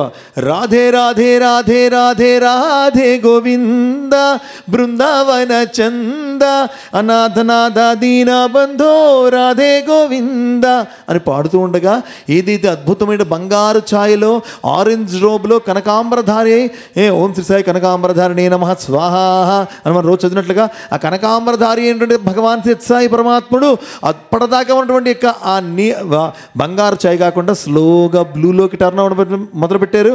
శ్యామల సుందరుడిగా ఆ శ్యామ సుందరునిగా అద్భుతమైన పింఛముతో ఆ చేతిలో వేణువుతో కుడి చేతిని ఎత్తి అద్భుతమైన ఆ అభయ వరద హస్తముతో అతను చెప్పినటువంటి స్వయం అనుభూతి చెందినటువంటి దృష్టాంతము ఇప్పటికీ మనం రేడియోసాలో వినవచ్చు. అదే ఆ కృష్ణుడికి సాయి కృష్ణుడికి తేడాలైనటువంటి అద్భుతమైన అంశాన్ని మనందరము కూడా పరిశీలించి పరికిస్తున్నందుకు ఆ అద్వితీయ అంశాన్ని ఈరోజు విన్నందుకు స్వామి దగ్గర మనందరూ కూడా మన కృతజ్ఞతలు భగవంతుడు తెలియజేసుకోవాలి. ఆ రకంగా పరీక్షితుడు పుట్టాడు. ఊరికినే పుట్టేలే. తర్వాత ధర్మరాజుకి చాలా అందరికి ఇప్పుడే కాదండి అప్పట్లో కూడా పిచ్చుందేమో. చాలామంది పండితుల్ని జ్యోతిష్యుల్ని వీళ్ళని వాళ్ళని అందరిని పిలిచాడు. ఏమిటి ఈ బాలుడికి ఇంకా పేరు పెట్టలేదు, పేరు పెట్టడానికి నామకరణానికి ముహూర్తం ఏమిటి, ఈ బాలుడికి జాతకం ఏంటి అంటే ఒకటి చెప్పాడు. అయ్యా ఏమి చెప్పమంటావు, 3 పరంగా చనిపోతే చాలా తప్పు ఒక జ్యోతిష్యుడు చెప్పాడు. ఆ జాతకం చూసి ఎవరిది? పరీక్షితుది. ఎవరిదండి? ఎవరిది? పరీక్షితునిది జాతకం చూసి చెప్పాడు. ఇంకా పేరు ఇంకా పెట్టలే చెప్పారు. జ్యోతిష్యుడు చెప్పాడు ఏంటట, 3 రకాలుగా చనిపోకూడదట. చనిపోతే చాలా ప్రేతాత్మకత సద్గతి ప్రాప్తించదట. ఆత్మకి సద్గతి ప్రాప్తించదు. అదేంటంటే 1 నీటిలో మునిగిపోయినా, 2 చెట్టు మించి పైనుంచి ఎక్కడి నుంచి పడిపోయి చచ్చిపోయినా, 3వది పాము కాటుకి గురి అయినా సరే. కానీ ఇతని జాతకంలో పాము కాటుకి ఇతను గురి అయి చనిపోతాడు అని ఉంది. అయితే ఇది శాపమా, ఇంత శాపమా, నా మనమడికి ఇంత శాపమా అని రోధిస్తూ ఉన్నప్పుడు, అయ్యా మీరు శాపం అని అనుకోవద్దు, కానీ ఒక అద్భుతమైనటువంటి యొక్క విషయంలో భగవత్ సంబంధమైనటువంటి యొక్క విషయాన్ని వింటూ భగవద్వాణిని వింటూ భగవంతున్నే సాక్షాత్కారంగా కంటూ అతని ప్రాణాన్ని విడిచిపెడతాడు. కాబట్టి అతని ఆత్మకి సద్గతే ప్రాప్తిస్తుంది. మీరు ఏ విధమైనటువంటి యొక్క మీరు ఏ ఆలోచన పెట్టుకోవాల్సిన పని లేదు. ఇంకా బాజా భజంత్రీలతో నామకరణ మహోత్సవానికి అన్ని ఏర్పాట్లు చేసుకున్నారు. ఆ బిడ్డ ప్రాకే వయసు వచ్చిన తర్వాత నామకరణం చేస్తూ ఉన్నారు. గమనించాలి, మనలా కాదు, ఇప్పట్లా కాదు. ప్రాకే వయసు వచ్చిన తర్వాత నామకరణం చేస్తూ ఉన్నారు. బంధుమిత్రగణం అందరినీ పిలిచారు. అందరూ వచ్చారు. చక్కగా ఒకరినొకరు ఆలింగనం చేసుకున్నారు. ఈ బిడ్డకి ఏదైనా పేరు పెట్టాలి, ఏదైనా పేరు పెట్టాలి అని అనుకుంటూ ఉన్నారు. మన అసలైనటువంటి యొక్క మనందరి యొక్క అద్భుతమైనటువంటి శ్యామల కోమల వర్ణముతో నీలి మేఘ ఛాయతో మెరిసిపోతున్నటువంటి యొక్క అద్భుతమైన బంగారు తండ్రి అయినటువంటి యొక్క ప్రేమామృత దివ్యమూర్తి నుండి కృష్ణ పరమాత్మను కూడా లేటుగా వచ్చిన ఆ సభా ప్రాంగణంలో లేటుగా అడుగుపెట్టాడు. చాలా ఆలస్యంగా అడుగుపెట్టాడు. అప్పటి వరకు ఆ బిడ్డ పేరు ఇంకా పెట్టలే. ఆ బిడ్డ ఇంకా అటు ఇటు తిరుగుతూ అటు ఇటు క్రమంలో చూస్తున్నటువంటి ఆ బిడ్డ ఒక్కసారిగా ఏడవడం మొదలుపెట్టాడు. కిందకి రావడం మొదలుపెట్టాడు. కిందకి వదిలేయమని మొదలుపెట్టాడు. ఆ తల్లి కాస్త కింద పెట్టింది. కింద కూర్చోబెడితే పాకుతూ వెళ్ళాడు. అటు ఇటు చూశాడు. అంతలక తర్వాత అక్కడ ఆ హాల్లోకి వచ్చిన దగ్గర నుంచి ప్రతి ఒక్కరి ముఖం చూడడం, ప్రతి ఒక్కరి ముఖం చూడడం. అవునా కాదా, అవునా కాదా, అవునా కాదా, అవునా కాదా, ఏది అవునా కాదా? ఆ రోజు నేను గర్భంలో శిశువుగా ఉన్నప్పుడు నాతో పాటు కొంతసేపు ఉండి ఆ అద్భుతమైన ముగ్ధ మనోహర రూపంతో ఆ చక్రాయుధముతో నన్ను రక్షించినటువంటి ఆ ప్రభువు, ఆ వెలుగు, ఆ రూపము అవునా కాదా, అవునా కాదా, అవునా కాదా అని పరీక్షిస్తూ పరిశీలిస్తూ ఉన్న క్రమంలో కృష్ణుడు భగవానుడు ఎప్పుడైతే అడుగుపెట్టాడో అటు ఇటు చూసి ప్రాక్కుంటూ వెళ్ళి పైకి చూసి చేతులు పైకెత్తగానే కృష్ణ పరమాత్ముడు ఆ బిడ్డని ఎత్తుకోగానే వీడోవాడు పిల్లలైతే స్వామి చెప్పారు అక్కడే ఆ హారము ఈ చెవిరింగులో ఆ ఇదో పట్టుకుని ఆడతారు. అదేమీ కాకుండా తదేకమైన ధ్యానయుక్తమైనటువంటి యొక్క చూపుతో కృష్ణ పరమాత్ముని యొక్క కన్నులలో కన్ను పెట్టి ఆ ప్రేమానుబంధముతో అవును ఈ శక్తియే దైవశక్తియే నేను గర్భంలో ఉండగా ఆ దివ్యాస్త్రం యొక్క బారిన నుంచి నుంచి నేను పడకుండా నన్ను కాపాడిన తత్వము నువ్వే కదా ప్రభువు అని ఆ యొక్క కృష్ణ పరమాత్మ యొక్క బొగ్గలను ముద్దాడినటువంటి యొక్క శిశువే పరీక్షిత్ మహారాజు. గట్టిగా తప్పట్లు కొట్టాలి మనం. అప్పుడు బావా ఏదైనా పేరు పెట్టవా అని అడిగారు. ఎవరు? అర్జునుడు. అడిగితే ఏం చేశాడు ఇప్పటిదాకా ఈ బిడ్డ? అందరిని ఏం చేశాడండి? పరీక్షించాడు. ఏం చేశాడు? పరీక్షించాడు. కాబట్టి ఈ బిడ్డ పేరు పరీక్షిత్ అని కృష్ణుడు నామకరణం చేశాడు. డియర్ డివోటీస్, మనం కూడా పరీక్షించాలి. ఇది స్వామి తత్వం అవునా కాదా? ఇది భగవతత్వం అవునా కాదా? ఇది ప్రేమతత్వం అవునా కాదా? ఇది సాయి తత్వం అవునా కాదా? ఇది కృష్ణతత్వం అవునా కాదా? నా కృష్ణుడు, నా సాయి కృష్ణుడు, నా ప్రభువు, నా తండ్రి, నా స్వామి నేను ఇలా మాట్లాడితే ఇష్టపడతాడా? ఇష్టపడడా? ప్రతి వ్యక్తిని పరీక్షించడం కాదు, ప్రతి ఆలోచనని పరీక్షించాలి, ప్రతి చూపుని పరీక్షించాలి, ప్రతి శ్రవణం చేసే ప్రతి మాటని, ప్రతి అంశాన్ని పరీక్షించాలి. ప్రతి మాటలో, ప్రతి చూపులో, ప్రతి అంశములో, ప్రతి స్పర్శలో, ప్రతి ఆలోచనలో, ప్రతి సంకల్పంలో, ప్రతి బలములో, ప్రతి అడుగులో, జీవన గమనములో, మన వృత్తిలో, వ్యాపారములో, వంటలో, ఇద్దరితో సంభాషించడంలో, మనం నిధించడంలో, మాట్లాడడంలోని, భక్తిని కలిగి ఉండడంలోని, ప్రతి ఆలోచనలోని మనం కూడా నిరంతరం ఇది కృష్ణుడికి, తత్వానికి, ప్రేమకి, భగవంతునికి, స్వామికి ఇది ఇది సక్రమైనది అవునా కాదా అని మనం పరీక్షిస్తున్నప్పుడు మనం కూడా పరమాత్ముడి యొక్క దివ్యమైనటువంటి యొక్క అనుగ్రహానికి పాత్ర అంటే పరీక్షిత్ మహారాజు స్వరూపం కాగలం. కొంచెం గట్టిగా కొట్టండి. స్వామికి కాగలం అనే అంశాన్ని గట్టిగా అవుతాను స్వామి అని మనం చప్పట్లు కొట్టాలి. అవుతాను స్వామి. పరీక్షించుకోవాలి. ఎంత అద్భుతమైన విషయం అంటే, మనం ఈరోజు ఈ మందిరంలో కూర్చున్నాం, ఈ భజన చేస్తున్నాం, ఈ మాటలు వింటున్నాం, ఈ పూజ చేస్తూ ఉన్నాం, ఈ సంకీర్తన చేస్తూ ఉన్నాం, ఈ గోవింద కృష్ణ రామ ఏ అంటూ ఉన్నాం. ఎన్ని మార్లు నగర సంకీర్తనకు వచ్చామండి. నగర సంకీర్తనలు ఎన్నిసార్లు రామకృష్ణ అంటున్నాం? ఎప్పుడైనా లెక్క పెట్టామండి? ఇప్పుడు భవభయహరణ వందిత చరణ జయరాధ జయమ. మీరు గమనిస్తే సత్యసాయి తత్వంలో సత్యసాయి భగవంతుడు తనకి ఉపన్యాసం తర్వాత పాడినటువంటి అత్యధిక పాటలు కేవలం కృష్ణుని యొక్క కీర్తనలే ఉంటాయి. కేవలం కృష్ణుని ఎక్కువ ఉంటాయి. గోవింద గోపాల ప్రభు గిరిధారి గోవింద హరి గోపాల హరి హే గోపి గోప బాల బడా చిత్త చోరా బృందావన సంచార గోపాల గోపాల హే మురళి గోపాల. మనం అన్నీ తీసుకుంటే నారాయణ కృష్ణ చిత్త చోరా యశోదా కే బాల్ నవనీత చోర గోపాల్ గోపాల్. గో అంటే గోవు, ఆవు కాదు. మన రోడ్డు మీద కనిపిస్తే నగసిందా? ఆ ఆవులు కావు. గో అంటే ప్రపంచము, సంసారము, పృథ్వీ, ఈ భూమి. గోపాల్ గో ఈ ప్రపంచాన్ని పాలిస్తున్నాయా? గోపాల్ గోపాలు అందరి. రెండోది గో అంటే ఒక ప్రపంచము ఫస్ట్ అదంతే. రెండోది సంసారము.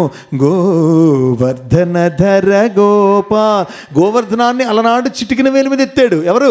కృష్ణుడు చిటికిన మీద గోవర్ధన ఎత్తాడు. కానీ ఈరోజు తన యొక్క చిటికిన వేలు మీద ప్రతి భక్తుని యొక్క జీవితం అనేటువంటి గోవర్ధనాన్ని ఎత్తు ఉన్నాడు. అందుకే తన గోవర్ధన ఉద్ధారయ్యాడు. కనుక మనం అద్భుతమైనటువంటి యొక్క పరమాత్మునికి నీడలో ఉన్నాము, వారి ఛత్రము కింద ఉన్నాము, వారి గొడుగు కింద ఉన్నాము, వారికి అద్భుతమైన మాటలో ఉన్నాము, వారి పాటల్లో ఉన్నాము, వారి పాటల్లో ఉన్నాము, వారి మాటల్లో ఉన్నాము, వారి చూపుల్లో ఉన్నాము, వారి అమృత సాగరంలో ఉన్నాము, ప్రేమామృత సాగరంలో ఉన్నాము. కాబట్టి ఇంతటి అదృష్టము, ఇంతటి సుకృతము ఎవ్వరికీ కలగదు కలగదు కలగదు కలగదు కలగదు. దీన్ని మనం చెక్క చేసుకోవాలి. స్వామి కోరుకుంటుందల్లా నామకరణం అయిపోయింది. ఎలా పుట్టాడో జ్యోతిష్యంలో వరమ అంటే వరమని చెప్పారు. పేరు పెట్టడం జరిగింది. పరీక్షిత్ మహారాజు అద్భుతంగా వర్ధిల్లుతూ ఉన్నాడు. అయితే ముందుకు కథాగమనంలో వెళ్ళబోయే ముందుగా భాగవతం అనేటువంటిది కృష్ణ పరమాత్మని యొక్క తత్వాన్ని తెలుసుకోవడానికి మాత్రమే కాదు, మనల్ని కృష్ణతత్వముతో నింపి మనల్ని కృష్ణ పరమాత్ముడిగా మార్చడానికి. మనల్ని కృష్ణ పరమాత్ముడిగా మార్చాలి. We should transform as lord Krishna. We should transform as Lord Krishna Sai or Sai Krishna. We should transform as the love nectar. ఆ ప్రేమామృతంలా మనం మారాలి. మన చూపు ముఖ్యంగా 5 అంశాలు గుర్తుంచుకోండి. 1 యోచన, ఆలోచన, 2 చూపు, 3 శ్రవణం వినడం, 4 మాట్లాడడం, 5 స్పృశించడం. ఈ 5 ఎవరైతే నిరంతరం పరీక్షించుకుంటూ ఉంటారో, ఇది భగవంతపరమైందా కాదా అని పరీక్షకి, ఆ ల్యాబ్ టెస్ట్కి అంతే కదా మనం చేసుకొని బ్లూటిక్ వస్తేనే మనం ఆ 5 సక్రమంగా పెడుతూ ఉంటామో, వాళ్ళు మాత్రమే అద్భుతంగా భాగవతోత్తములుగా పరమాత్ముల చేత అద్భుతమైనటువంటి యొక్క అనుగ్రహానికి పాత్రలు కాగలరు. అంతకు మించి మనం కేవలంగా ఇక్కడికి వచ్చేటప్పుడు ఏదో వైట్ డ్రెస్ వేసుకునేటట్లుగా, ఇక్కడికి వచ్చేటప్పుడు ఏదో విభూతిని పెట్టుకునేటట్లుగా, ఇక్కడికి వచ్చేటప్పుడు మాత్రం ఏదో ఒక రకమైనటువంటి అబ్బా ఎంత బాగుంది ఎంత బాగుందని మళ్ళా బయటికి ద్వారం బయట వెళ్ళిపోగానే మళ్ళా సేమ్ అదే పరంపరలో పడిపోయి, అదే వెంపర్లాట్లో పడిపోయి, అదే మాటల్లో పడిపోయి, అదే ముఖ్యంగా స్వామి చెప్పినటువంటి ఒక సిద్ధాంతం ఉంది, నవసూత్ర నియమాలు కదా, ఇది అందరం గుర్తుంచుకోవాలి. 3వ వ్యక్తి కోసం పరనిందని చెయ్యవద్దు. ఇద్దరు మాట్లాడేటప్పుడు 3వ వ్యక్తి కోసం పరనింద చేయవద్దు. 3వ వ్యక్తి కోసం మాట్లాడాలంటే మాట్లాడుకో, కానీ 3వ వ్యక్తిలోని గొప్ప గుణగణాదులను మాట్లాడుకో. 3వ వ్యక్తి గొప్పవాడని మాట్లాడుకో. 3వ వ్యక్తి గొప్ప గుణాలు కొన్న స్త్రీని మాట్లాడుకో. మంచి మంచి మంచి మంచి ప్రతి ఒక్కరూ మంచి అనుకుంటే ఆ మంచి అనే మేనిఫెస్టేషన్లో ప్రపంచమంతా మంచిగా ఉంటుంది. లేదు వీళ్ళలో ఈ చెడు ఉంది, ఆ అమ్మాయిలో ఆ చెడు ఉంది, వాళ్ళలో ఆ చెడు ఉంది, వీళ్ళలో ఈ చెడు ఉందంటే, చెడు అనేటువంటి వాళ్ళలోని వీళ్ళని కనిపిస్తా అంటే ఆ చెడు ఫస్ట్ మనలో ఉంది అనే అంశాన్ని మనం మర్చిపోకూడదు. అందరిలో మంచి కనిపిస్తుందంటే మనలో మాత్రం మంచి ఉందన్న విషయం మర్చిపోకూడదు. కృష్ణ పరమాత్మ చివరి క్షణం వరకు కూడా కురుక్షేత్ర యుద్ధం అవ్వకుండా ఉండడానికి విశ్వ ప్రయత్నం చేసి తాను వెళ్ళి మరి ఆ ధృతరాష్ట్రుని ఎదుట నిల్చొని చేతులు కట్టుకొని రాయబరాన్ని నడిపి, నాయన ఇప్పటికైనా యుద్ధం లేకుండా మనందరం కూడా వాడి వాట ఏదో వాడికి పడే రావాలి, ఏదో ఒక రాజ్యం పడతారన్నా సరే చివరి నిమిషం దాకా వాళ్ళని కూడా ప్రేమిస్తూ ప్రేమిస్తూ ప్రేమిస్తూనే వచ్చాడు. వాళ్ళని కూడా అప్పటికి కూడా అడిగాడు, నాయన నీకెవరు కావాలి, నువ్వు కావాలా, నీకు అస్త్రశస్త్రాలు కావాలి అంటే కేవలం పాండవులు మాత్రమే కృష్ణుడిని కోరుకున్నాడు. కానీ దుర్యోధనుడు అస్త్రశస్త్రాల్లోని రథాల్లోని వాటా కోరుకున్నాడు తప్ప కృష్ణుడు ఉంటే ఎంత లేకపోతే ఎంత అన్నాడు. కాబట్టి దేవుడంటూ మనతో ఉంటే మన జీవితంలో ఏదైనా గెలవగలం, ఏదైనా పిలవగలం, ఏదైనా చెందగలం, ఏదైనా పొందగలం. కాబట్టి ఆ దేవుడు ఉన్నాడు, దేవుడు కావాలని కోరుకోవాలి తప్ప ఈ వస్తువు కావాలి, ఈ రథం కావాలి. అప్పుడంటే రథాలని, గుర్రాలని, ఏనుగులను కోరుకున్నారు. ఇప్పుడు ఏనుగులు లాంటి బంగారాలను కోరుకుంటున్నారు. గుర్రాలంత వేగం ఎంత వేగంగా పరిగెడితే అంత భూమి కావాలని కోరుకుంటున్నారు. ఎంత ఉన్నా చింత చాలదు. 2, 3, 4, 5, 6 బీరువాలు నిండిపోతున్నాయి, కానీ ఇంకా బట్టల మీద వ్యామోహం పోదు, బంగారం మీద వ్యామోహం పోదు, పక్క వాళ్ళ యొక్క సిద్ధులు చెప్పుకోవడమే వ్యామోహం పోదు. మన జీవితంలో మన కరచరణాదులతో చేసేటువంటి ఏ ఒక్క వ్యవహారంలోనూ మన యొక్క వ్యామోహం పోకుండా నిరంతరం కళ్ళు మూసుకుని 45 నిమిషాల పాటు రామ రామ కృష్ణ కృష్ణ అంటూ ఉండడం వల్ల మెకానికల్ డివైస్ వల్ల ప్రయోజనం శూన్యము లేదని అంశాన్ని గట్టిగా మన సముద్రం ఒకసారి చెప్పాలి. ఇది అవసరము. భజన భజన నామ సంకీర్తన అంటే మనం అన్నిటినీ విడిచిపెట్టేయాలి. పరమాత్మ ఏది చేసినా నీ ఇష్టమే. చంపేస్తావా, you kill me, no problem, very happy to die. ఏది చేసినా నీ ఇష్టమే. పోతుందా పోనీ, వస్తుందా రాని, వచ్చినా నీదే లేకపోయినా నీదే అనే అర్పణ భావనతో ఎవరైతే ఉంటారో వారు మాత్రమే భాగవతోత్తములు కాగలరు. అంతే తప్ప కేవలం ఏదో ఆచార వ్యవహార కాలానుగతంగా కేవలం టైంపాస్ చేసే వ్యవహారంలో వచ్చి వెళ్ళిపోయేటువంటి వారు భగవంతుడిగా వీడు వచ్చాడురా వెళ్ళాడురా అని అనుకుంటాడు తప్ప వాళ్ళ కోసం పెద్దగా ఆలోచించరు. మీకు చిన్న ఉదాహరణ చెప్పి నేను ముగిస్తాను. ఒక ఇంటికి ఎవరో వచ్చారు, బాగున్నారా ఉన్నారా అంటాం, గ్లాస్తో నీళ్ళు ఇస్తాం, కొంచెం నిమ్మకాయ నీళ్ళు తాగుతారా అంటాం, తాగమంటారు, అమ్మయ్య తాగనన్నాడు కాబట్టి చాలా సంతోషం, తాగుతాంటే ఇప్పుడు మళ్ళీ కలపాలని లోపల అనుకుంటాం. కాబట్టి వెళ్ళిపోయిన తర్వాత అయిపోయింది. అది బయటవారు. అదే ఇంట్లో వారు వచ్చారనుకోండి, నువ్వు భోజనం తింటావా, ఇంకా తినవా, నీకు బెడ్రూమ్కి తేవాలా, నీకు నోట్లో కొడపాలా, ఇంత మనం ఆలోచిస్తాం. బికాజ్ వారు మనవారు అనేటువంటి తత్వం భగవంతుడి దగ్గర కూడా సేమ్ ఇంతే. ఎప్పుడు మనం దేవుడి యొక్క కార్యములో, దేవుడి యొక్క స్మరణలో, దేవుడి యొక్క శ్రవణములో, దేవుడి యొక్క మాటలో, దేవుని యొక్క చూపులో, దేవుని యొక్క స్పర్శలో, దేవుని యొక్క సర్వములో, భగవంతుని యొక్క సర్వస్వంలో మనం మూలిగి ఉంటామో అప్పుడు భగవంతుడు కూడా వీడు తిన్నాడా ఉన్నాడా లేదా, ఎలా ఉన్నాడు, ఏం కావాలి, ఎలా కావాలి, వీడికి ఏం చెయ్యాలి, వీడిని ఎలా రక్షించాలి, వీడిని ఎలా ముందుకు తీసుకెళ్ళాలి నిరంతరం కూడా మనం ఆలోచించడం కూడా దేవుడు కూడా మన కోసం కొన్ని కోట్ల రెట్లు ఎక్కువ విషయం ఆలోచన చేస్తూనే ఉంటారు. కాబట్టి మనం భాగవత నుంచి తెలుసుకోవాల్సింది అద్భుతముగా అర్జునుడు కానీ, ధర్మరాజు కానీ, ఆ నకుల సహదేవుడు కానీ ఎవరు తెచ్చారు అక్కడ ఆ పరీక్షిత్ మహారాజుని ఆ బారసాల దీంట్లోకి ఎవరు తెచ్చారు? సహదేవుడు తెచ్చాడు. సహదేవుడు ఆ బారసాల యొక్క జరిగిన ప్రాంగణంలోకి సహదేవుడు ఎత్తుకుని వచ్చాడు. వచ్చి అక్కడ బిడ్డనుండగా ఆ బిడ్డ అస్సలు ఉండలేదు. కాబట్టి మనం తెలుసుకోవాల్సింది, మనం నిరంతరం దేవుణ్ణి వెతకాలి, దేవుడి కార్యం వెతకాలి, దేవుడి సేవ వెతకాలి, భగవంతుని యొక్క స్మరణ నిరంతరంగా. అదే ఇక్కడికి వచ్చిన భజనప్పుడు కాదండి, ఏది పని చేసినా ఏదో ఒక పాడుకుంటూ ఉండాలి, ఆనందంగా జపిస్తూ ఉండాలి. ఏదో ఒక నామం చక్కగా వచ్చినట్టుగా మనం పాడుకుంటూ ఉండాలి. అది కృష్ణుడా, రామావా, అల్లావా, యేసా, లేకపోతే ఇంకోట కాదు. ఎవరైతే నిరంతరప్రాయంగా ఆ సాయి గంగామృతములో, సాయి నామామృతములో, ఆ ప్రేమతత్వంలో, కృష్ణతత్వంలో మునిగి ఉంటారో అటువంటి వారి కోసం భగవంతుడు నిరంతరం వేచి ఉన్నాడు. కనుక మనందరం కూడా రేపటి ఈ సమయం వరకు వేచి ఉంటూ నిరంతరప్రాయముగా పరమాత్మను అందించేటువంటి యొక్క అద్వితీయమైనటువంటి యొక్క ఈ భక్త రసామృతాన్ని, ఈ అద్భుతమైనటువంటి యొక్క వారి యొక్క లీలామృతాన్ని గ్రోలుతూ, భాగవతం అనేటువంటిది ప్రత్యేకమైనది కాదు, భాగవతం అనేటువంటిది నా యొక్క చరిత్రే, నాకు స్వామికి ఉండేటువంటి యొక్క అద్భుతమైనటువంటి హృదయానుబంధమే అమృతమై అద్వితీయమై వర్ధిల్లుతూ భాగవతముగా స్వామి వినిపింపజేస్తున్నారనేటువంటి క్రమంలో ప్రతి ఒక్కరు కూడా తరించగలరని, మరింత మందిని మనం తోడుకొని వచ్చి భగవాన్ బాబా వారు అందించిన యొక్క భాగవత వాహిని మరింత మందికి చేరువయ్యేలా మనందరం చేసే క్రమంలో ప్రతి ఒక్కరం కూడా తలమొంగల అవగలమని, ఇది కొంచెం అంతగా మనకి రుచించి, అంటే రామాయణం అంతగా దీనిలోని మనం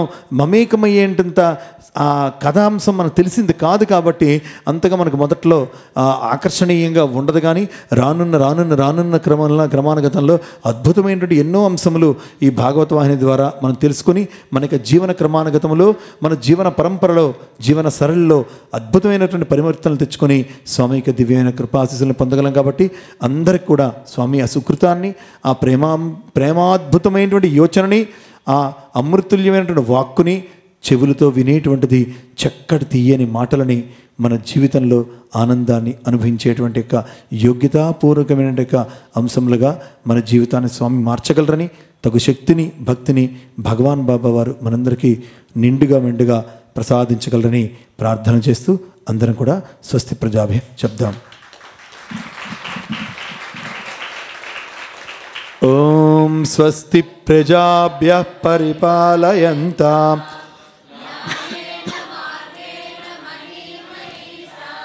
గోబ్రాహ్మణేభ్యః శుభమస్తు నిత్యం. సమస్తలోకాః సుఖినో భవంతు. సమస్తలోకాః సుఖినో భవంతు.